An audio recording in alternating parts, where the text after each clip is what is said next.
Hi everyone, welcome back to the new video. तो आज हम पढ़ने वाले हैं वॉल्यूम इंटीग्रल। वॉल्यूम इंटीग्रल एक बहुत ही ज्यादा इंपॉर्टेंट कॉन्सेप्ट है और हम एंड की तरफ पहुंच चुके हैं इंटीग्रल कैलकुलस की। बहुत ढेर सारे हमने लेक्चर करे हैं इसमें और बहुत ज्यादा मजेदार थे। इंटीग्रल कैलकुलस तो यार मजेदार टॉपिक है। मेरे को ऐसा लगता है कि अगर किसी को ढंग से समझ आ गई तो कैसा ही क्वेश्चन कोई दे दे सॉल्व कर लेंगे हम। सो स्टार्ट करते हैं अपना आज का लेक्चर। बहुत सारी बातों के लिए तो हम अलग अलग सेशंस भी लेते रहते हैं, बट आज थोड़ा पूरा फोकस डाल देते हैं आज हम इंटीग्रेशंस पे। और इसको ढेर एग्जांपल लेके आया हूं आज मैं तुम्हारे लिए, बहुत सारे एग्जांपल्स। तो ये हम करने वाले हैं आज। सो स्टार्ट करते हैं अपना lecture. You know my name is Rajan Chopra. आज का टॉपिक वॉल्यूम इंटीग्रल। अब वॉल्यूम इंटीग्रल में अगर हम देखें मैंने एक एग्जांपल से समझाना चाहूंगा। वॉल्यूम निकालना सिर्फ और सिर्फ ट्रिपल इंटीग्रल के बस में नहीं है। हम वॉल्यूम तीनों इंटीग्रेशन से ही निकाल सकते हैं, मतलब तीनों का यूज करके वॉल्यूम निकाल सकते हैं। सिंगल इंटीग्रल से भी, डबल से भी और ट्रिपल से भी। भैया ये आप कैसे कह सकते हो? तो मैं यहां पे एक एग्जांपल दिखाता हूं। ये एक शेप होती है एलिप्सॉइड। मैं यहां पे बना लेता हूं। एलिप्सॉइड कुछ ऐसी शेप देखने को मिलती है, कुछ ऐसी, ठीक है। यहां पे हमारे पास एक एक्स एक्सिस है, ये मान लेते हैं। ये हमारे पास है वाई एक्सिस और ये हमारे पास जेड एक्सिस मान लेते हैं। अब मैं तुम्हें ये बता सकता हूं कैसे करना है। सबसे पहले सिंगल इंटीग्रेशन नहीं सॉल्व कराऊंगा, बट बताऊंगा कि हाँ इससे भी हो सकता है, ठीक है। अगर मैं इंटीग्रेशन से देखूं तो एक ना इसका छोटा सा पार्ट ले लेते हैं। सिंगल इंटीग्रेशन से कैसे करते हैं, एक ना छोटा सा पार्ट ले लेता हूं। मेरे को वॉल्यूम निकालना, ये याद रखना, मेन चीज मत भूल जाना कि वॉल्यूम निकालना, क्योंकि अभी देखना कंफ्यूजन होगी। ये हमारे पास मैंने एक छोटी सी स्ट्रिप ले ली। स्ट्रिप मतलब अगर एक एलिप्सॉइड एक अंडा है तो वो एक अंडे को लेके उस पर एक लाइन बना दो, ऐसे ऐसे एक स्ट्रिप बना दो। लाइन तो नहीं बना सकते हैं तो ये मैंने एक स्ट्रिप बनाई। इस स्ट्रिप का एरिया अगर मैं तुमसे पूछूं तो क्या होने वाला है? नहीं पता भैया। क्यों नहीं पता? तुमने एलिप्स का एरिया नहीं पढ़ा हुआ, pi into a into b. लेकिन भैया उसके लिए तो हमें semi major semi minor axis पता होनी चाहिए। हाँ ये थोड़ा सा दिक्कत है, ये तुमने बढ़िया बोला। तो इसके लिए मैं यहां पे इसको लिखना चाहूंगा। इसको मैं ऐसे भी तो लिख सकता हूं, x square upon A square plus Y square upon B square is equal to 1 minus Z square upon C square. हाँ भैया ये तो आप लिख सकते हो, इसमें कोई दिक्कत नहीं। हाँ तो मैं इसको ऐसे भी तो लिख सकता हूं फिर, x square upon A square plus Y square upon B square is equal to root में 1 माइनस जेड स्क्वायर अपॉन सी स्क्वायर का होल स्क्वायर। ऐसा भी तो लिख सकता हूं। हाँ भैया ऐसे भी लिख सकते हो। एक मिनट, हाँ अब ठीक है, का होल स्क्वायर। अब इसको डिनोमिनेटर में ले आओ क्रॉस मल्टीप्लाई करके। इसको मैं ऐसे भी लिख सकता हूं, x square upon A root में 1 minus Z square C square whole square plus में वाई स्क्वायर अपॉन में B times 1 minus Z square upon सी स्क्वायर का होल स्क्वायर इक्वल टू 1। हाँ भैया ये तो एलिप्स की क्वेश्चन लग रही है। एग्जैक्टली यही तो मैं तुम्हें बताना चाह रहा हूं, लेकिन अलग अलग जेड के लिए अलग अलग एलिप्स आने वाले हैं हमारे पास। अगर तुम ये शेप को ध्यान से देख पा रहे हो, एक मिनट, अब ठीक है। अगर तुम ये शेप को ध्यान से देख पा रहे हो तो इस शेप में क्या ऐसी स्ट्रिप इसी शेप की होने वाली, इसी साइज की होने वाली? नहीं भैया, अलग अलग साइज की होंगी। जैसे जैसे आप z चेंज करोगे, जैसे जैसे आप ऊपर जाओगे, ये स्ट्रिप की जो मतलब सेंटर से अगर मैं ऊपर जाऊंगा, ये जो स्ट्रिप है ये तो छोटी होती रहेगी। एग्जैक्टली। अब तुम यहां पे आ जाओ, यहां से भी तो देखो, जैसे जैसे मैं z को चेंज करूंगा तुम्हें नहीं लगता एलिप्स भी चेंज होगा? देखो डिनोमिनेटर में वेरिएबल क्वांटिटी है। आज तक हमने पढ़ा था ये जो डिनोमिनेटर में होता है इसे semi major axis semi minor axis बोलते थे। तो ये सारी जो चीजें थी ना, ये सारी चीजें अब वेरिएबल होने वाली। आज तक हमने कांस्टेंट पढ़ी थी कि कांस्टेंट होता है ना, एक एलिप्स है वो फिक्स होगा नहीं। अब अगर मान लो मैं तुम्हें पूछूं कि एलिप्स तो मैंने तुम्हें बता दिया, इसका एरिया बताना, तो तुम कहोगे ले ये हम बता सकते हैं इसका एरिया ऑफ एलिप्स तो हमने पढ़ा हुआ है। एरिया हमारे पास होता था पाई इंटू में ए इंटू में बी, लेकिन ए की जगह यहां पे क्या है? ए की जगह है ए रूट में 1 minus Z square by C square, और बी की जगह क्या है? बी की जगह है बी टाइम्स रूट में 1 minus Z square by C square. ये हमारे पास है। अगर मैं इसको कंबाइन करूं तो आ जाएगा pi A B 1 minus Z square by C square. ये क्या आया है बताना? हाँ भैया हम बता सकते हैं, ये हमारे पास आया है एक एलिप्स का एरिया, लेकिन वो एलिप्स वेरिएबल है। जैसे जैसे आप z चेंज करोगे हमें अलग अलग एरिया मिलते रहेंगे। जैसे मान लो मैं यहां पे एक स्ट्रिप ले लेता, बस मुझे z पता होना चाहिए मैं कितने z पे ये एलिप्स ले रहा हूं, तो अलग अलग z के लिए अलग अलग एरिया। ऐसे ही मैं अगर एरिया एक अंडा लो, उसको ऐसे काट दो बहुत सारे पीसेस में, जैसे प्याज को काटते हैं ना, वैसे एक अंडे को काट दो बहुत सारे पीसेस में। अगर ये अंडा हमारे पास तुमने काट दिया ऐसे, है ना। उस अंडे को अगर बहुत सारे ऐसे स्ट्रिप्स में काट दिया और उसी स्ट्रिप को एक के ऊपर एक रखते जाओ, अलग अलग जेड को चेंज करते जाओ, तो वो दोबारा अंडा बन जाएगा। बस उसी अंडे का वॉल्यूम निकालना है। तो यहां पे हमारे पास अभी ये क्या आया, हमारे पास ये आया है एरिया ऑफ वन एलिप्स। कौन सा एलिप्स भैया, वो जेड पे डिपेंड करेगा, जोन से भी। अब मेरे को टोटल निकालने हैं, टोटल जितने भी एरिया है सबको प्लस कर दो। अगर सारे एरियाज को प्लस कर दोगे तो क्या बनेगा, वॉल्यूम बन जाएगा। यार तुम खुद सोच के देखो, ये मेरा पेन है, काफी महंगा है, तो अगर तुम इस पेन के बहुत सारे पीसीस कर दो, बोलते हुए भी बहुत दुख हो रहा है मेरे को, है ना, बहुत बुरा सा लग रहा है। अगर तुम इस बहुत सारे पेन के पीसीस कर दो, पतले पतले से पीसीस कर दो, वो एरिया बन जाएंगे। उन सारे एरियाज को प्लस कर दोगे, एक के ऊपर एक रख दोगे, तो क्या बन जाएगी, वॉल्यूम बन जाएगी। ठीक है भैया, समझ गए, इतना महंगा एग्जांपल देने की जरूरत थी नहीं वैसे। बट अगर हम यहां पर देखें तो इंटीग्रेशन कर दें इसी एरिया की, ये जो एरिया आया है, आज तक हम फंक्शन की इंटीग्रेशन करते आए थे, आज हम एरिया की इंटीग्रेशन कर रहे हैं। क्या चेंज होगा अब भैया, इस बार चेंज होगा z, तो dz लिख देंगे। इंटीग्रेशन कहां से कहां वेरी कर रहा हूं भैया, ये एलिप्स तो नीचे भी होगा, ये एलिप्स ऊपर भी होगा। बताना कितनी नीचे होगा भैया, ये c दे रखा है z के अपोन में। c का मतलब क्या होता है, इस c का मतलब है ये वेरी होगा -c से लेके +c तक। बस क्वेश्चन खत्म हो चुका है। इसको मैं ऐसे लिख सकता हूं, इंटीग्रेशन -c से c pi a b 1 - z² upon c² into dz। क्योंकि हमें पता है यार ये पॉजिटिव ही है ना, इवन फंक्शन जैसे ही लग रहा है, z की जगह -z भी पुट कर दोगे कोई फर्क नहीं पड़ेगा। तो मैं इस -c को हटा के यहां पे ऐसे भी लिख सकता हूं 2 टाइम्स 0 से लेके c तक। अब मैं इसकी इंटीग्रेशन कर सकता हूं तो वॉल्यूम आ जाएगा। कितना ईजी था यार, है ना, बहुत ईजी था भैया। ये तो आपने सिंगल इंटीग्रेशन से बताया ना, सिंगल इंटीग्रल से बताया ना। क्या आप इसी चीज को बता सकते हो डबल इंटीग्रल से? हाँ, मैं वो भी बता सकता हूं। उसके लिए मेरे को एक पेज ऐड करना पड़ेगा। अब ठीक है, तो मैं सेम यहां पे डायग्राम बना लेता हूं एक और बार।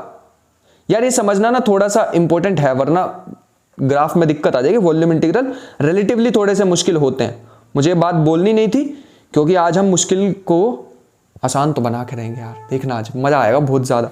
अगर मैं यहां पे थोड़ा 3D में सोचना, यहां पे एक छोटा सा एक पार्ट ले लूं इसका, कुछ ऐसे 3D में, ऐसा कुछ एक पार्ट ले लूं, और ऊपर भी ऐसे 3D में, ये मैंने एक पार्ट ले लिया। इस पार्ट को अगर मैं बताना चाहूं, क्या ये पार्ट हमेशा सेम रहेगा? नहीं भैया, हमें पहले बताओ, ये दे रखी है इक्वेशन x² + y² + z² और अपोन में उसके ABC भी है, z² अपॉन c² = 1, ये दे रखा है। ठीक है, अगर मैं तुमसे पूछूं, ये जो मैंने रेक्टेंगल लिया है, वैसे मैंने रेक्टेंगल ना कह के इसको क्या कहना चाहिए, क्यूबॉइडल लिया है, बताना ये क्यूबॉइडल की लेंथ जो है क्या ये हमेशा सेम रहेगी? नहीं भैया, ये बिल्कुल भी सेम नहीं रहेगी। तो बताओ ये कैसे चेंज होगी? भैया ये तो x और y के साथ चेंज होगी। बताना, अगर मैं ऐसे z लिखना चाहूं तो क्या मैं ऐसे लिख सकता हूं, c टाइम्स रूट में 1 - x² upon a² - y² upon b², ये बन जाएगी। अरे ये जो मैंने रेक्टेंगल टाइप ये जो डंडी सी ली है इसमें, ये वाली, ये क्या इसकी लेंथ हमेशा सेम रहेगी? नहीं भैया, बिल्कुल भी सेम नहीं रहेगी। तो फिर ये चेंज होगी x और y के साथ। जैसे जैसे आप x और y को चेंज करोगे ये चेंज होने वाली है। तो ये z कैसे चेंज होगा? z चेंज होगा x और y के साथ। इस पर रिस्ट्रिक्शन लग रखी है तो मैंने यार लिख दिया। इसका मतलब है फंक्शन हमें मिल चुका है। अरे यार ये लेंथ ही तो देता है फंक्शन, मतलब तुमने एक्स वाई एक्सिस कोऑर्डिनेट पढ़े नहीं है? यहां पे होता था x, यहां पे होता था y, और वो y तो होता था f(x), और वो y वो f(x) क्या देता था? लेंथ देता था। मतलब अगर ये हमारे पास एक कर्व है, इसमें जो लेंथ मिलती थी, ये वाली लेंथ, ये कहां से मिलती थी? ये y से मिलती थी। ये विड्थ कहां से मिलती थी? ये x से मिलती थी। ऐसे मैंने यहां पे लिखा है। ठीक है, बढ़िया, इसको रब कर देता हूं। इसका मतलब भैया मेरे को फंक्शन मिल चुका है। तो डबल इंटीग्रेशन का फॉर्मूला कुछ ऐसा हुआ करता था, function of x Y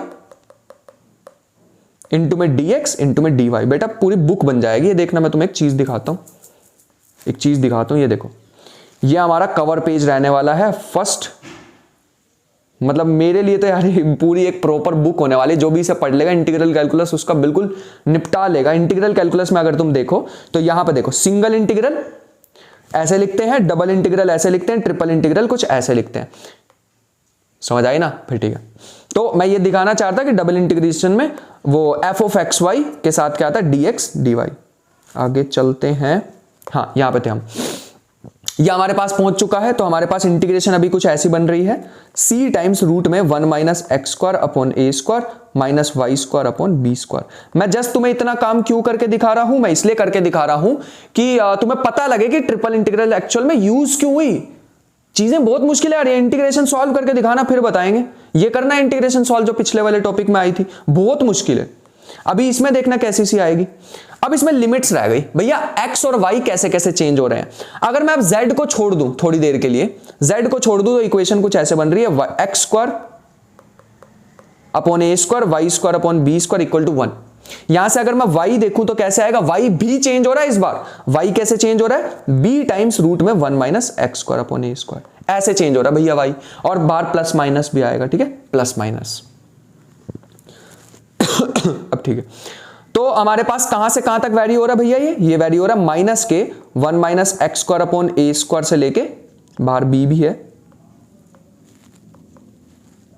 minus के b टाइम्स ये, और प्लस के b times 1 minus x square upon ए स्क्वायर। लेकिन x कहां से कहां वैरी, मैंने y की लिमिट लिख दी क्या पहले, चलो कोई बात नहीं, dz dx dy हो जाएगा इसमें, तो मुझे यहां फिर y करना पड़ेगा पहले और फिर x, यहां y लिख देते हैं, y की लिमिट मैंने पहले लिख दी है। अब बताओ x कहां से कहां वैरी करेगा भैया, अगर आप y को चेंज कर रहे हो अलग अलग, y को मान लो ये y एक्सिस है हमारे पास, ये y एक्सिस है, ये x एक्सिस है और ये z एक्सिस है। अगर तुम y को चेंज कर रहे हो तो x कितना चेंज हो सकता है भैया, हमें पता है x चेंज हो सकता है 0 से लेके a तक, सॉरी माइनस a से लेके a तक, है ना, क्योंकि इवन फंक्शन है तो हाँ मैं उसे 0 से a भी लिख सकता हूं, बट हाँ 0 से लेके माइनस ए से लेके ए तक, पीछे से स्टार्ट होंगे एक्स एक्सिस से और आगे तक जा सकते हैं। अगर आपने ये इंटीग्रल सॉल्व कर लिया तो आपको सेम आंसर मिलेगा जो पीछे आंसर मिलने वाला है, वॉल्यूम ही निकलेगा यहां से भी। बट मैं तुम्हें समझा पाया या नहीं वो ध्यान से देख लेना कि अगर तुमने एक रेक्टेंगल लिया है, एक बड़ा सा 3D शेप लिया है, उस 3D शेप में पहले तुमने किसे चेंज किया है, जेड को, मतलब अलग अलग लेंथ हो सकती है, फिर तुमने अलग अलग विड्थ ले ली, वो विड्थ किसके साथ चेंज होगी, एक्स के साथ चेंज होगी। लेकिन अब तीसरा वेरिएबल तो फिक्स होगा ना, कहां से कहां तक, तुमने लेंथ भी चेंज कर ली, तुमने विड्थ भी चेंज कर ली। अब हमारे पास जो लेंथ विड्थ हाइट, मेरे को हाइट बोलनी चाहिए ना, हाइट एक्स और वाई के साथ चेंज हो रही है, विड्थ एक्स के साथ चेंज हो रही है, और लेंथ जो हमारे पास आने वाली है वो माइनस ए से ए तक होगी। तो अगर तुम इन तीनों चीजों को चेंज करके जितना घुमा सकते हो घुमा लो इसी रीजन में, एक पॉइंट को लो और सारे पॉसिबल पॉइंट्स इसके ड्रॉ कर दो। ये जो गिवन, क्या हो रहा है, जो गिवन हमारे पास एलिप्सॉइड है, इसके सारे पॉइंट्स को प्लॉट कर दो तो तुम्हें एक एलिप्स मिल जाएगा। मतलब कहने का है कि मैं इस इंटीग्रेशन को अगर ऐसे लिख सकता हूं, क्योंकि एक इवन फंक्शन जैसा ही दिख रहा है ये, तो इंटीग्रेशन c टाइम्स रूट में 1 माइनस एक्स स्क्वायर अपॉन ए square minus Y square upon B square into D Y D X, यहाँ डी एक्स भी है, कहां से कहां तक, 0 से लेके b times 1 minus x square upon ए स्क्वायर, क्योंकि इवन फंक्शन है तो ब्रेक कर सकते हो, बाहर 2 आ जाएगा, लेकिन अगले वाले को भी ब्रेक कर सकते हो 0 से 2 तो 4 आ जाएगा। ठीक है, मैंने इंटीग्रेशन को ब्रेक कर दिया ताकि इंटीग्रेशन इजी हो जाए। ये भी हमें क्या देगा, वॉल्यूम ही देगा, this will give the volume of ellipsoid. Ellipsoid, ये सेम चीज मुझे कॉपी करके पेस्ट कर देनी चाहिए पिछले पेज पे भी, यहां पे, ये भी हमें क्या देगा, वॉल्यूम ऑफ एलिप्सॉइड। लेकिन भैया ये तो बहुत मुश्किल है यार, अब क्यों सिखा रहे हो फिर आप हमें वॉल्यूम इंटीग्रल, अगर इतना ही ज्यादा मुश्किल है तो। अरे वॉल्यूम इंटीग्रल तो बहुत आसान है, देखते जाओ अब क्या होने वाला है। ये देखो एक्स स्क्वायर अपॉन, अब आने वाला है असली खेल, x square upon A square plus Y square upon B square plus z square upon C square equal to 1। सीधा तुम्हें क्या देखना, वॉल्यूम निकालना। अब डायरेक्ट वॉल्यूम निकालने के लिए क्या करें, ट्रिपल इंटीग्रेशन लगाओ, ट्रिपल इंटीग्रेशन लगाओ, ठीक है। z की लिमिट कहां से कहां, इसमें नहीं लिखना कुछ भी, इसमें सीधा लिखो d z d Y D x, सीधा लिखा, इसमें कुछ नहीं देखना भैया फंक्शन, तुम्हें सीधा यहां से तुम्हें इक्वेशन दे रखी है, क्या करो, z की लिमिट निकाल लो। z का क्या आएगा हमारे पास, z आ जाएगा प्लस माइनस c रूट में 1 माइनस एक्स स्क्वायर अपॉन ए square Y square upon B square, सीधा डाल दो रूट में c टाइम्स, बाहर एक c भी है, 1 माइनस एक्स स्क्वायर अपॉन ए square minus Y square upon B square, और ऊपर इसी का ही प्लस में आ जाएगा, सेम चीज ऊपर प्लस में, कॉपी पेस्ट, ये लो बस प्लस आ जाएगा ऊपर।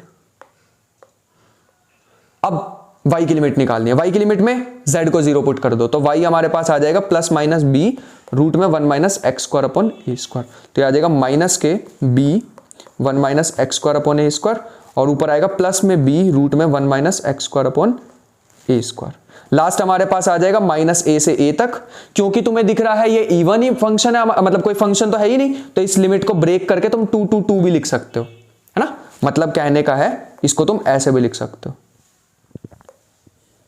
कॉपी और ये पेस्ट। अब ठीक है, अब यहां पे ध्यान से देखो, टाइम सेव भी तो करना है ना यार, इतना ज्यादा तो पहले ही ले चुका हूं मैं टाइम। अब इस इंटीग्रेशन को मैं ब्रेक करके मैं ऐसे भी लिख सकता हूं 0 0 0, यहां आ जाएगा 8, हो गया खत्म। अरे अब तो z में क्या करना है, सीधा अपर लिमिट माइनस लोअर लिमिट, उसके बाद दूसरा इंटीग्रल सॉल्व करना, उसके बाद तीसरा इंटीग्रल सॉल्व करना। वैसे अगर तुम बड़ी ध्यान से देख पाए हो तो मैंने एक छोटा सा काम यहां पे कर लिया है, विच इज यहां पे भी मैंने कुछ गड़बड़ की है क्या, हाँ यहां पे भी एक गड़बड़ की है, मेरे को 2 से भी मल्टीप्लाई करना चाहिए था। सो यहां पे ना यार एक छोटी सी चीज ध्यान से देखना कि मुझे ना यहां पे z को ना एक छोटा सा यहां पे रह गया काम, यहां पे ना प्लस माइनस लगाना चाहिए था, है ना। जो हाइट आने वाली है वो चेंज होगी, वो ऊपर भी चेंज होगी और नीचे भी चेंज होगी, तो बस मुझे यहां पे प्लस माइनस तो लिखना नहीं है, अब फंक्शन में प्लस माइनस तो लिखना नहीं है, तो मैं क्या करूं, इसकी जगह मैं बस यहां पे 2 से मल्टीप्लाई कर दूंगा, ठीक है। तो यहां लिख दो 2, तो आंसर में बस एक 2 से मल्टीप्लाई करना था तो यहां पे 8 आ जाएगा। अब देखो ये वाला ट्रिपल इंटीग्रल, सॉरी ये वाला डबल इंटीग्रल, ये ट्रिपल इंटीग्रल बिल्कुल सेम है जब तुम अपर लिमिट माइनस लोअर लिमिट कर दोगे, और एक और बार इंटीग्रेशन सॉल्व करोगे तो तुम सिंगल इंटीग्रल पे आ जाओगे वापस घूम फिर के, यही वाले इंटीग्रल पे वापस आ जाओगे। तो मतलब हमने क्या किया, ट्रिपल इंटीग्रल पे पहुंचे, वहां से डबल सॉल्व करोगे तो वही आ जाएगा जो हमने पहले इससे पहले किया, और डबल सॉल्व करोगे तो वही आ जाएगा जो हमने सिंगल इंटीग्रल सॉल्व किया। तो यही हमारे पास था, हम डायरेक्ट सिंगल इंटीग्रल पे भी जा सकते हैं, लेकिन हमेशा ऐसा पॉसिबल नहीं है, क्योंकि हर चीज का एरिया तुम्हें पता है। यहां तो हमने एरिया का फॉर्मूला लगा लिया ना, पाई इंटू ए इंटू बी, है ना, लेकिन हर चीज का एरिया का फॉर्मूला क्योंकि हमें नहीं पता है, इसलिए ये क्वेश्चन हमेशा पॉसिबल नहीं हो सकता सिंगल डबल इंटीग्रल से। अब चलते हैं अपने क्वेश्चन की तरफ। हमें क्वेश्चन पहला दे रखा है, मैं पहले एक ग्राफ बना लेता हूं छोटा सा, चलो अब चलते हैं। यहां दे रखा है the volume of a solid bounded by the cylinder this and the paraboloid this lying above the XY plane.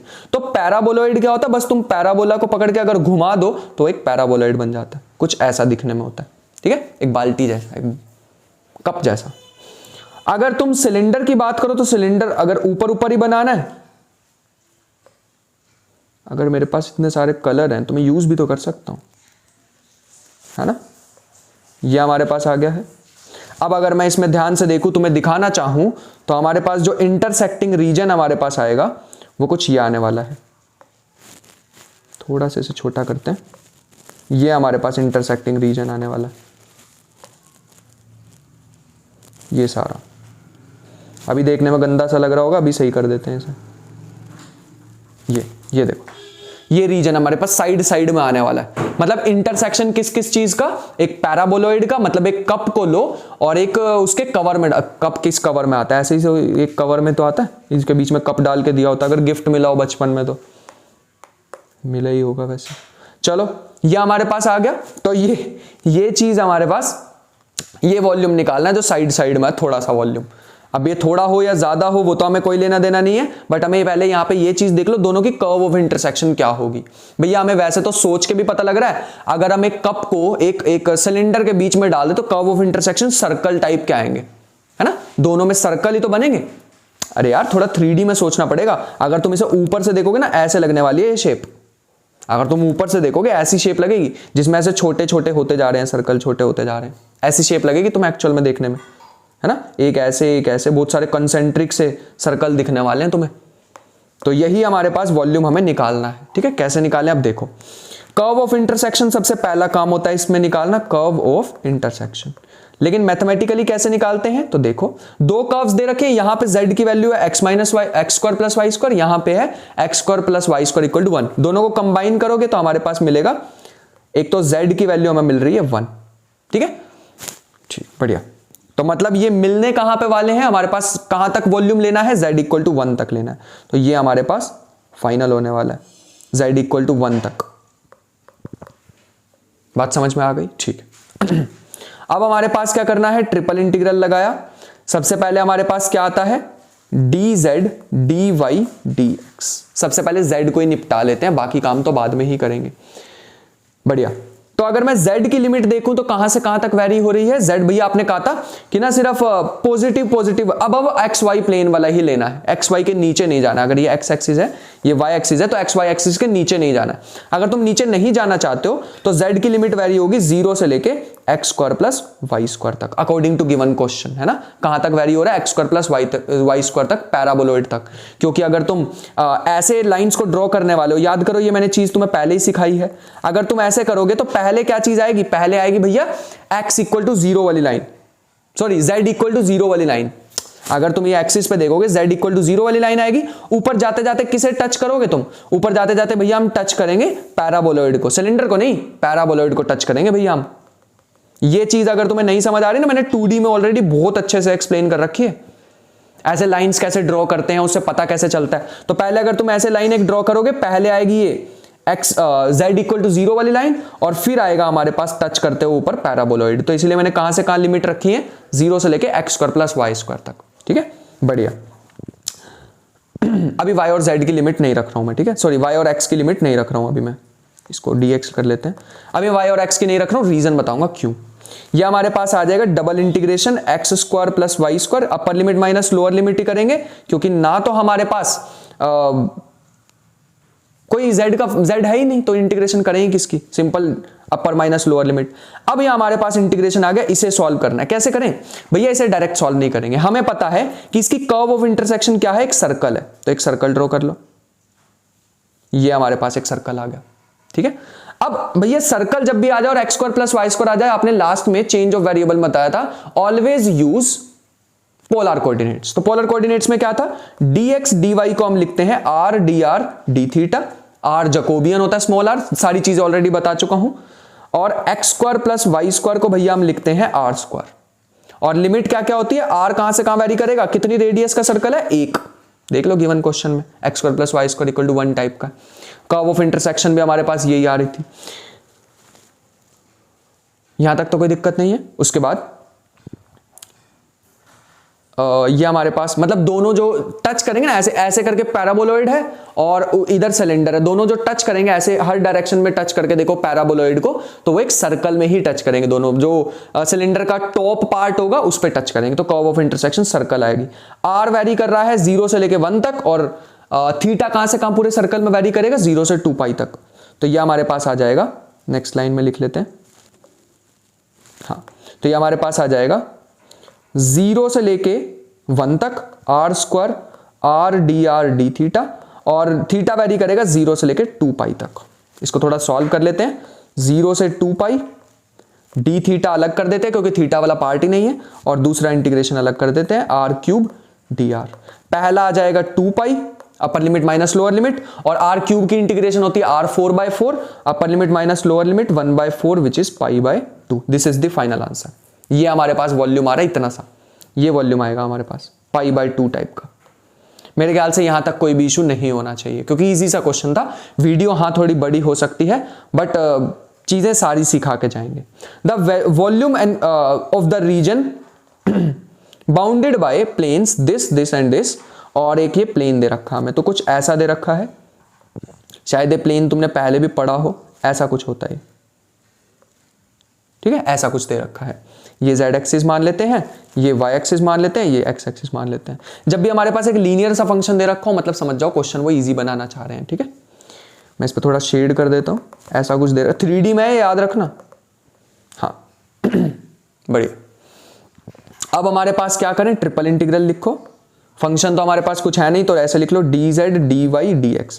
कहां से कहां तक वेरी करेगा z, अगर मैं z के लिए निकालना चाहूं तो यहां से निकाल सकता हूं, 2x plus 5y plus 10z equal to 10 है ना, तो यहां से 10z क्या आ जाएगा, 10 माइनस 5y माइनस के 2x, 10 को नीचे भेजो तो z आ जाएगा 1 माइनस y/2 माइनस x/5, ये बनेगा ना, हाँ। तो यहां से मैं लिमिट क्या क्या रख सकता हूं लिमिट हमारे पास कहां से कहां तक आ जाएगी, 0 से स्टार्ट होगी, डायग्राम से पता लग रहा है ग्राफ से, और z की लिमिट कहां तक वेरी करेगी, 1 माइनस y/2 माइनस x/5, कुछ गलती तो नहीं कर रहे हैं? 5 उधर भेजा, 2 उधर भेजा, 10 को नीचे भेजा है, मेरे ख्याल से बिल्कुल कोई गलती नहीं है। अभी मैं एक्स और वाई को चेंज नहीं कर रहा हूं। Upper limit minus lower limit कर दो तो क्या बन जाएगा? Double integration 1 minus y minus x by d Y D x. अब ग्राफ रिड्यूस होके क्या बन जाएगा? अब ये सारा खत्म हो चुका है।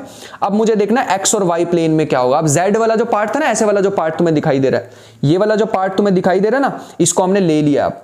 अब नीचे वाला बेसमेंट वाला पार्ट कवर होगा, ये वाला पार्ट कवर होगा। तो इसका ग्राफ मैं अलग से बना लेता हूं। अब जेड को उड़ा दो ग्राफ में से, तो इक्वेशन बचेगी 2x plus 5y equal to 10। तो ऐसा कुछ इक्वेशन बनेगी 2x plus 5y equal to 10। ठीक है, जहां पे y कहां से कहां वेरी करेगा? 10 माइनस 2x अपॉन में 5 तक, है ना, 0 से लेके यहां तक वेरी करेगा। अब मुझे ये निकालना है ना पार्ट, ये एरिया निकालना है। तो इसके लिए हाइट इनटू में विड्थ होती है ना। विड्थ अगर मैं छोटी सी ले लूं dx, ये देखो, अगर मैं dx विड्थ ले लूं और हाइट ले लूं, यही तो होता है सिंगल इंटीग्रेशन, ये समझाया था तुम्हें डेफिनेट में। ये हमारे पास हाइट और dx हमारे पास विड्थ। हाइट मैंने देख लिया क्या है, 10 माइनस 2x, तो यही हमारे पास आ जाएगा। पहले y की लिमिट पुट करते हैं 0 से लेके 10 माइनस 2x तक, और x की लिमिट कहां तक है? 0 से लेके y को भी 0 पुट कर दो तो 2x इक्वल टू 10 बचेगा। 2x इक्वल टू 10, तो x हमारे पास क्या, y को 0 पुट कर दो बस, है ना, 5, 0 से लेके 5 तक।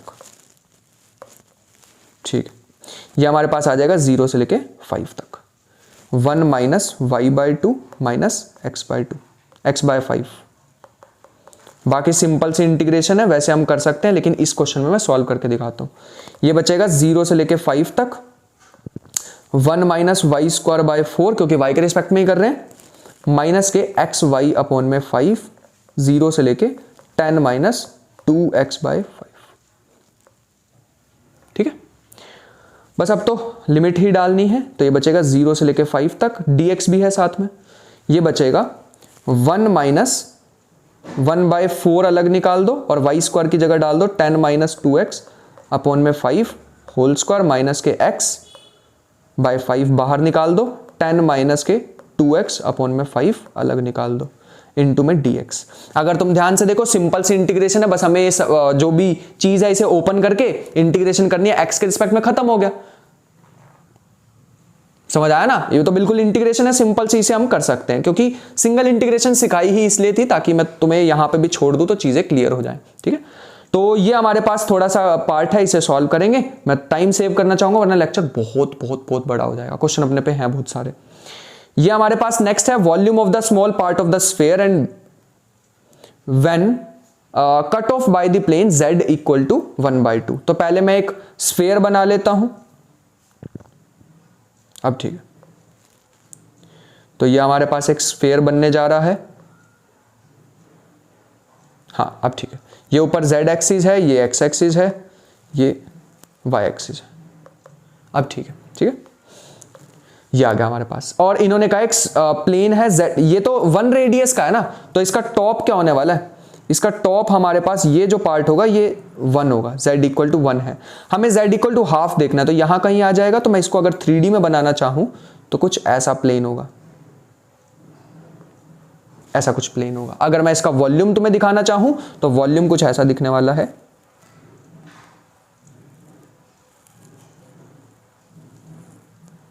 थोड़ा सा गंदा सा बने तो माफी है फॉर दैट। ये वॉल्यूम बन रहा है, ऊपर ऊपर का पार्ट। अगर तुम देखोगे ना, एक ऐसा उल्टा कटोरा सा बनेगा ऐसा। ठीक है, मतलब हेमिस्फेयर तो नहीं मैं बोल पाऊंगा, बट हाँ ऐसी सी शेप बनेगी, ऐसी शेप। ये जो मैं यहाँ पर टोपी सी बना रहा हूं ना, है ना, ये वाली टोपी बनेगी। चलो, ये हमें वॉल्यूम निकालना है छोटा सा, इसका और इसका इंटरसेक्शन जो हमारे पास आने वाला है। भैया आपने नीचे वाला पार्ट क्यों नहीं लिया, आपने छोटे वाला पार्ट क्यों लिया? बेटे क्वेश्चन भी पढ़ लिया करते हैं। The volume of smaller part of this sphere. वैसे तो 2 पार्ट बनेंगे, नीचे वाले ऊपर वाला, तो हमें ऊपर वाले पार्ट का वॉल्यूम निकालना है। तो हमें शुरू करते हैं, चलिए शुरू करते हैं। तो ये हमारे पास आ जाएगा ट्रिपल इंटीग्रल। 1 मिनट बस, अपना व्हाइट मार्कर वापस लाएं। तो ये आ जाएगा ट्रिपल इंटीग्रल। क्या हो रहा है ये? 1 सेकेंड। ट्रिपल इंटीग्रल, हाँ अब ठीक है, when cut off by the plane this. तो अगर हम पहले तुमसे पूछें कि x की लिमिट तुम कहां से कहां तक रखने वाले हो, तो x की लिमिट z की लिमिट तुम कहां से कहां तक रखने वाले हो, dz dy dx। यहां तक समझ आ गई। तो अगर मैं यहां पे रखूं तो ऊपर की तरफ अगर मैं थोड़ी सी लाइंस को बनाना चाहूं ऐसी, मैंने तो ऐसे ही सीखा भाई, कहीं और से पढ़ के आया हो तो पता नहीं, मैंने तो ऐसे ही सीखा है। z कहां से स्टार्ट हो रहा है, z भैया स्टार्ट हमारा यहां से हो रही है लाइन और टच हो रही है, ये क्या हो गया, और टच हो रही है इस स्फीयर पे जाके, तो मतलब 1/2 प्लेन से स्टार्ट हो रही है लाइन और ऊपर जा रही है इस स्फीयर तक, इस स्फीयर तक। इसका मतलब है 1/2 से लेके z कहां तक वेरी हो रहा है, रूट में 1 minus Y square minus x square तक। ठीक है, अब हमारा z का काम हो चुका खत्म, तो अब हम निकालते हैं अपना integration. Double integration, upper limit minus lower limit कर दो तो आ जाएगा रूट में 1 minus Y square minus x square minus में 1/2 इंटू में डी वाई इंटू में डी एक्स। अब बताओ इसका कर्व ऑफ इंटरसेक्शन कैसा होगा। अगर मैं कर्व ऑफ इंटरसेक्शन देखना चाहूं तो भैया z को 1/2 पुट कर दो गिवन इक्वेशन में। z को अगर मैं 1/2 पुट करूंगा तो ये बनेगा 1 minus 1/4 which is x square plus Y square 3/4 which is root 3/2 का होल स्क्वायर। तो हमें कर्व ऑफ इंटरसेक्शन एक सर्कल मिल रहा है जिसकी रेडियस कितनी है, रूट 3/4 रेडियस है।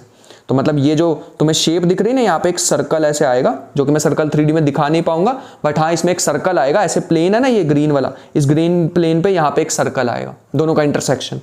और वैसे भी सोच के देख लो ना यार, ये मान लो एक चाकू है, चाकू से एक सेब को काट दो तो क्या बनेगा, एक सर्कल ही बनेगा ना, वैसा ही कुछ है। तो सर्कल बन रहा है तो यार फिर पोलर कोऑर्डिनेट्स यूज करते हैं ना, हम क्यों इसमें टाइम वेस्ट करें अपना। तो ये हो जाएगा डबल इंटीग्रेशन, रूट में x square plus Y square को क्या लिखते हैं, r square, 1 minus r square. Integration तुम्हारे लिए छोड़ के जाऊंगा, ठीक है, उसे सोचते रहना तुम। 1/2 dx dy को क्या लिखते हैं, r d r d theta.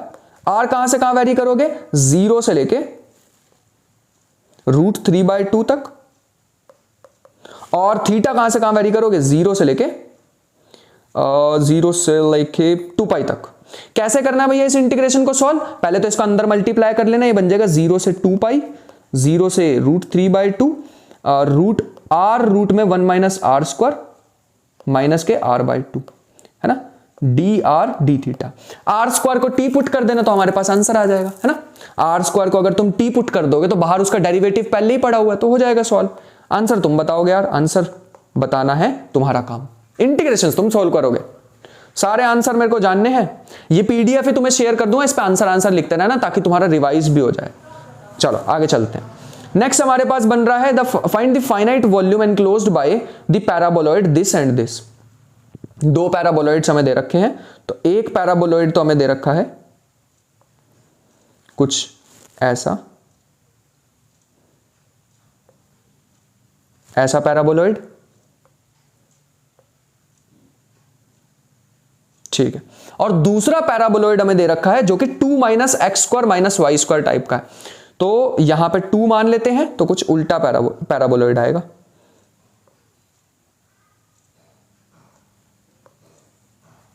ऐसे टाइप का, ठीक है। अगर मैं इसकी कर्व ऑफ इंटरसेक्शन देखना चाहूं, कर्व ऑफ इंटरसेक्शन भी देखेंगे, उससे पहले अगर मैं तुम्हें इसका वॉल्यूम दिखाना चाहूं तो ये ग्रीन वाला वॉल्यूम हमें फाइंड आउट करना है।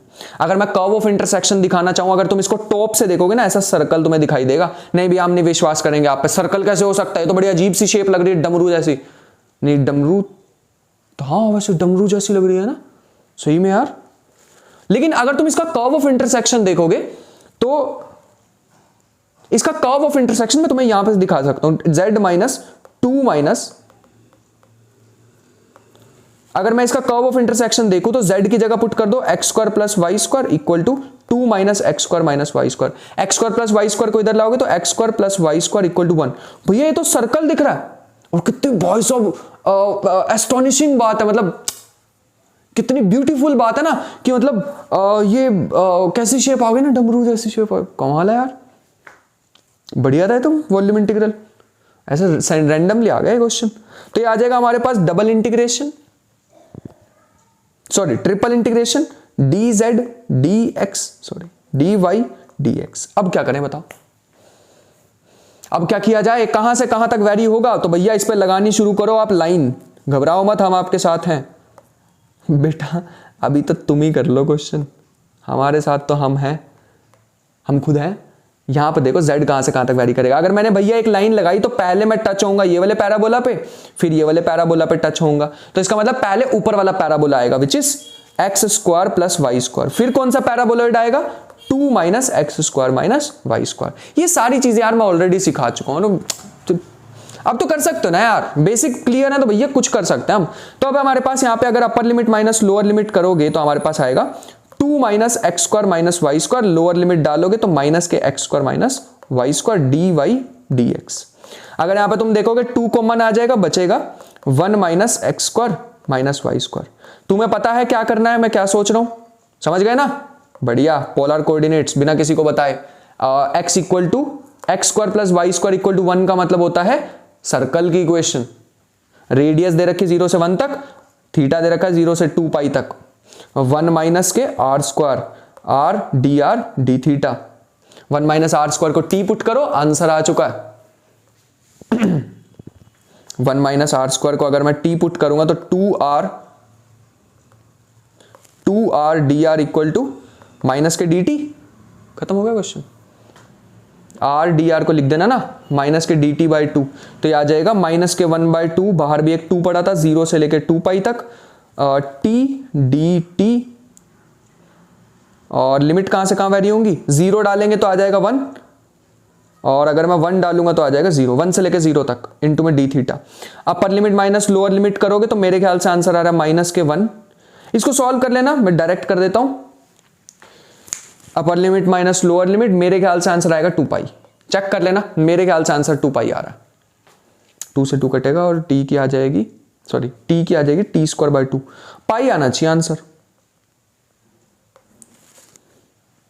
टी डी टी है ना, तो टी की हमारे पास क्या आ जाएगी, एक तो ना मेरे को इंटीग्रेशन ढंग से लिखना पड़ेगा, जोश जोश में ना 0 से 1 से 0 T D T D theta, T की हो जाएगी T square by 2, upper limit minus lower limit डालेंगे, बाहर 2 से 2 कैंसिल हो रहा है, आंसर आएगा पाई। चेक कर लेना भैया ये आंसर। चलो अगले पे चलें। नेक्स्ट हमारे पास एक इजी क्वेश्चन है, ये तो यार इजी है तो कर सकता है ना। चलो 0 से लेके 1 से लेके 4 तक, 0 से लेके 1 तक, 2y से लेके 2 तक, cos एक्स स्क्वायर अपॉन में root z d x d Y d z, ये हमारे को दे रखा है। करके दिखाओ फिर बताएंगे। नहीं हो सकता भैया, ये क्वेश्चन तो पॉसिबल नहीं है। cos एक्स स्क्वायर की हमें इंटीग्रेशन नहीं आती, डिफरेंशिएशन होती तो बड़ा इजी होता। क्या करें, चेंज ऑफ ऑर्डर, ठीक है। डी जेड को थोड़ी देर के लिए हटा दो, थोड़ी देर के लिए हटा दो, तो x d x d y वाला लेके चलते हैं। 2y 2 cos x square, root में z जो है ना उसे भी बाहर निकाल दो, अभी नहीं चाहिए हमें, डी एक्स डी वाई 0 से लेके 1 तक। अब हमें क्या करना है भैया, रूट z को बाद में देखेंगे, z की इंटीग्रेशन एंड में करेंगे। अभी हमें dy को पहले लिखना है, dx को बाद में लिखना है। तो क्या करें, ग्राफ ड्रॉ करो। अगर भैया हम ग्राफ ड्रॉ कर भी लेते हैं तो हमें इक्वेशन क्या क्या दिख रही है, x equal to 2y, x equal to 2, y equal to 0, y equal to 1। ये पता नहीं ये x की होती है और ये y की होती है। ये वीडियो मैंने पूरी डेडिकेटेड इस पे बना रखी है, अगर स्टार्टिंग से सॉल्व करी गारंटी दे सकता हूं इंटीग्रल कैलकुलस फेवरेट टॉपिक हो जाएगा तुम्हारा। चलो आगे चलें। इसकी अगर मैं इक्वेशन देखूं x इक्वल टू 2y के टाइप की तो कुछ ऐसी हो जाएगी, x इक्वल टू 2y, रफली बना रहा हूं, ठीक है, कोई ग्राफ नहीं बना रहा हूं, मतलब कोई particular axis, x equal to 2, x को 2 डालोगे y 1 आ जाएगा ना, तो 1,2 पॉइंट है ये, और ये हमारे पास एरिया है। मैं बदलना चाहता हूं भैया इंटीग्रेशन को, तो ये हमारे पास आ जाएगा cos x square d Y D x. अगर तुम डी वाई को पहले लेना चाहते हो तो तुम्हें ऐसे लाइंस ड्रॉ करनी पड़ेंगी। तो कहां से कहां जा रहे हो भैया, पहले मैं टकरा रहा हूं, सॉरी मैंने गलत ड्रॉ किया, y को चेंज करना है तो तुम्हें ऐसे जाना पड़ेगा ना, ऐसे ही तो y चेंज होगा, y एक्सिस ऊपर ही तो होती है, तो ऊपर की तरफ एरो ड्रॉ करा भैया। पहले आई है x एक्सिस मतलब 0, और फिर आई है भैया ये वाली line which is x/2, y की वैल्यू है x/2। अगर मैं x देखूं तो x कहां से कहां वेरी हो रहा है भैया, 0 से लेके वेरी हो रहा है 2 तक, 0 से 2 तक, खत्म हो चुका क्वेश्चन। अगर मैं यहां से इसको सॉल्व करूं तो ये आ जाएगा इंटीग्रेशन 0 से 2, cos को तो अलग ही रखो, x की थोड़ी होगी, y की करनी है, और y है ही नहीं, तो upper limit minus lower limit dx। अब तुम एक्स स्क्वायर को t पुट कर दो, put x square equal to t, तो यहां से आ जाएगा 2x dx equal to dt, x dx equal to dt by 2। तो ये हमारे पास आ जाएगा इंटीग्रेशन 0 से लेकर 2 तक 1/2 एक पहले ही पढ़ा हुआ था, x dx को हमें dt लिखना है अपॉन में 2 cos x स्क्वायर को हम cos t स्क्वायर लिख देंगे, सॉरी cos t लिख देंगे। ये हमारे पास आ चुका है और इंटीग्रेशन एक और लगानी पड़ेगी, जगह बना लेते हैं। हाँ, तो इंटीग्रेशन आ जाएगी 0 से 2 तो पड़ी ही है, अब न्यू इंटीग्रेशन हमारे पास आ जाएगी 0 से लेकर 4 तक। चलो 1/4 को बाहर निकालते हैं, इंटीग्रेशन 0 से लेकर 2 तक, cos की होती है sin 4 माइनस साइन 0, मेरे ख्याल से तो sin 4 आ रहा है, बड़ा अजीब सा आ रहा है।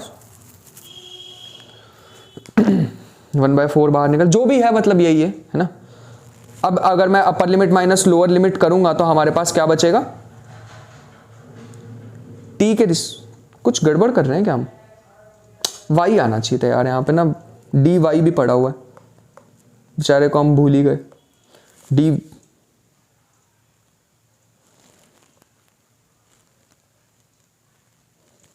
कुछ गड़बड़ करी है हमने, 1 मिनट रुको यार बस, है थोड़ी सी गड़बड़ हम कर रहे हैं। जब हमने y को यहाँ पे कर ही लिया सॉल्व, अपर लिमिट माइनस लोअर लिमिट, तो हमें क्या करना चाहिए था,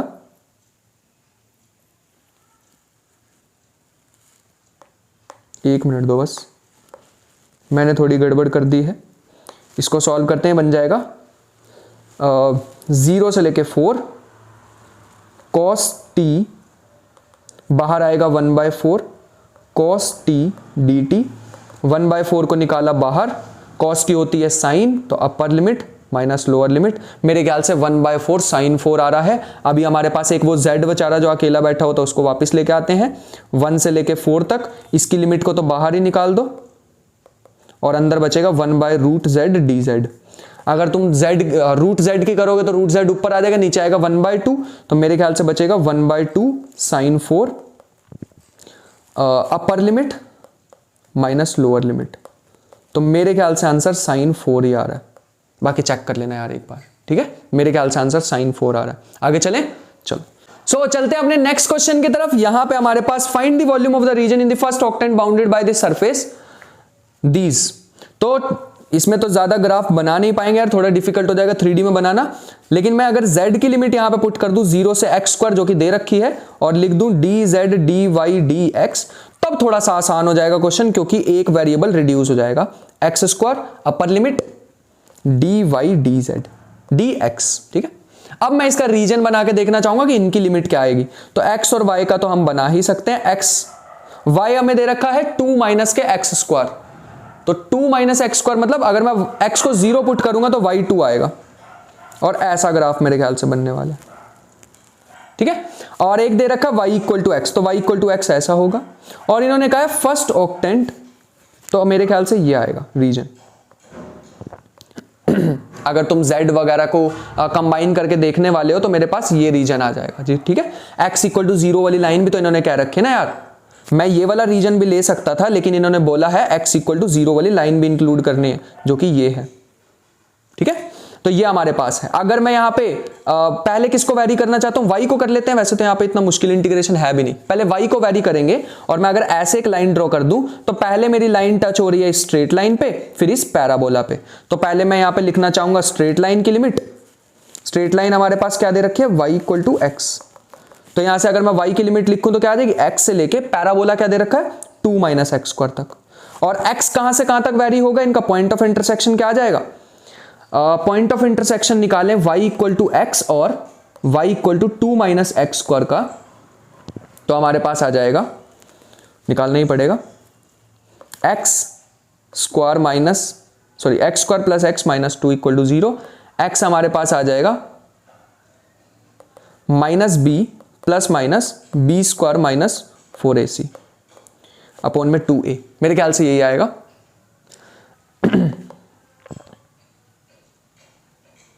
यही तो बनेगा। तो ये हमारे पास आ रहा है माइनस के 1 प्लस माइनस रूट में 9/2, तो ये आएगा -1 + 3, तो 2/2, मेरे ख्याल से 1 आएगा ये आंसर, 1 पॉइंट आएगा दोनों का, ठीक है। एक बार चेक कर लेना, अगर गलती हुई तो जरूर मेरे को बताना यार, 0 से लेके 1 तक। बाकी सिंपल सी इंटीग्रेशन है, सॉल्व कर सकते हो, upper limit minus lower limit ही करना है। 0 से 1 तक एक्स स्क्वायर ऐसे ही रखो, y के रिस्पेक्ट में अपर limit minus lower limit, dx। फिर हमारे पास इंटीग्रेशन क्या हो जाएगी 2x³/3, फिर हमारे पास हो जाएगी x 5/5, फिर हो जाएगी x 4/4। 0 से 1 तक आंसर आएगा 2/3 -1/5 -1/4। अगर तुम यहाँ पे एक बार इसमें मैं चेक कर लो यार, कुछ गड़बड़ ना हो रही हो। माइनस के b plus minus b² -4ac मेरे ख्याल से सही है यार, कोई दिक्कत नहीं हुई है। और पॉजिटिव वाला रूट लेंगे तो आ जाएगा -1 + 3/2 विच इज 2/2 विच इज 1। मेरे ख्याल से सही है, बाकी चेक कर लो। तो इसको सॉल्व कर लो, बस आंसर आ चुका 2/3 -1/5 -1/4, that is the final answer. इतना इजी था क्वेश्चन। नेक्स्ट पे चलते हैं, z dx dy dz, ये सारा कुछ दिया हुआ है। तो सबसे पहले ट्रिपल इंटीग्रल अगर हम देखें तो ग्राफ बनाना इजी है, बट मैं अवॉइड करूंगा 3D में, 2D में बनाएंगे, ठीक है। तो z की लिमिट डायरेक्ट ही दे रखी है 0 से लेके 1 तक, ठीक है। अगर तुम एक सिलेंडर बना भी लेते तो ऐसा ही बनता है इसका ग्राफ, ऐसा कुछ बनेगा इसका ग्राफ, मतलब थोड़ा बड़ा हो गया इसका बॉटम,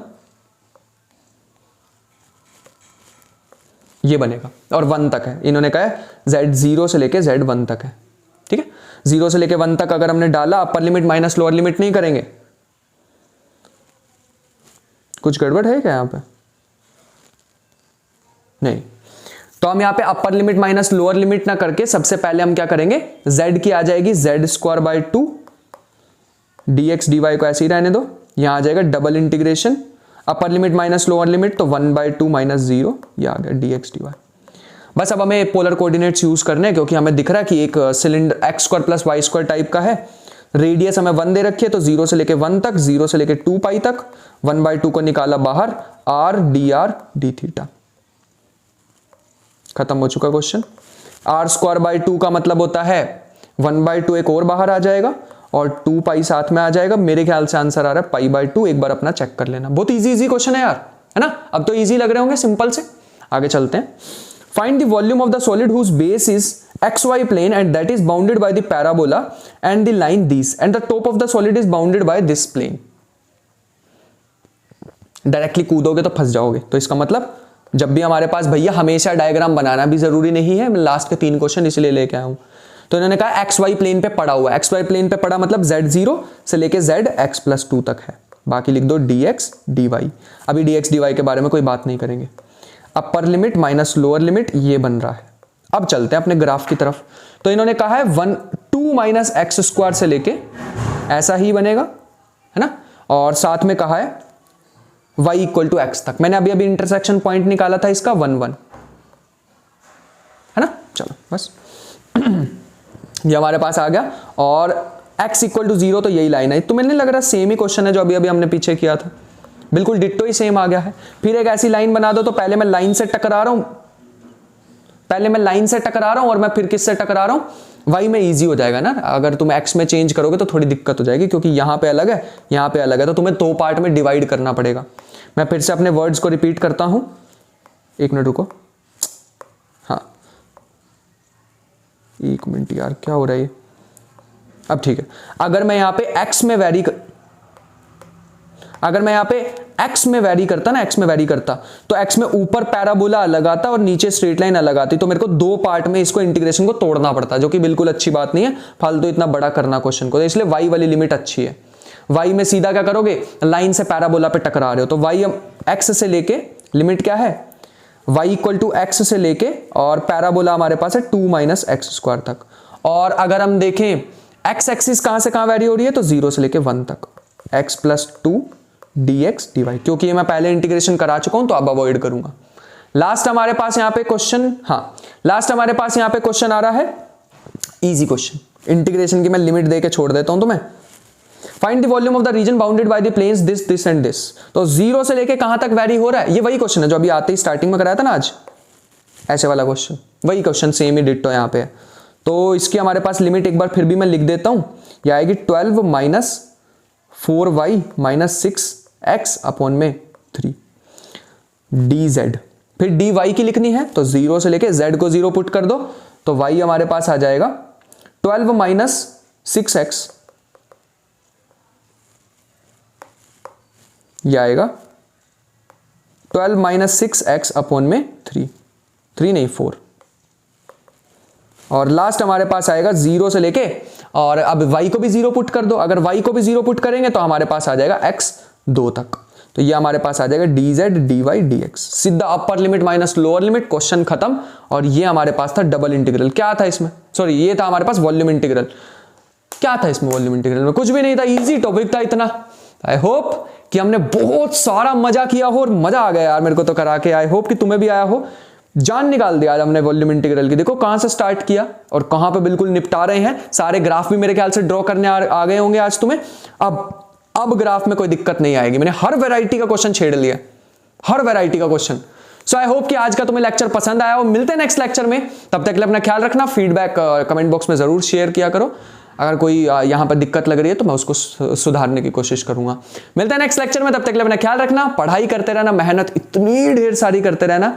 मिलते हैं नेक्स्ट लेक्चर में, तब तक के लिए बाय बाय।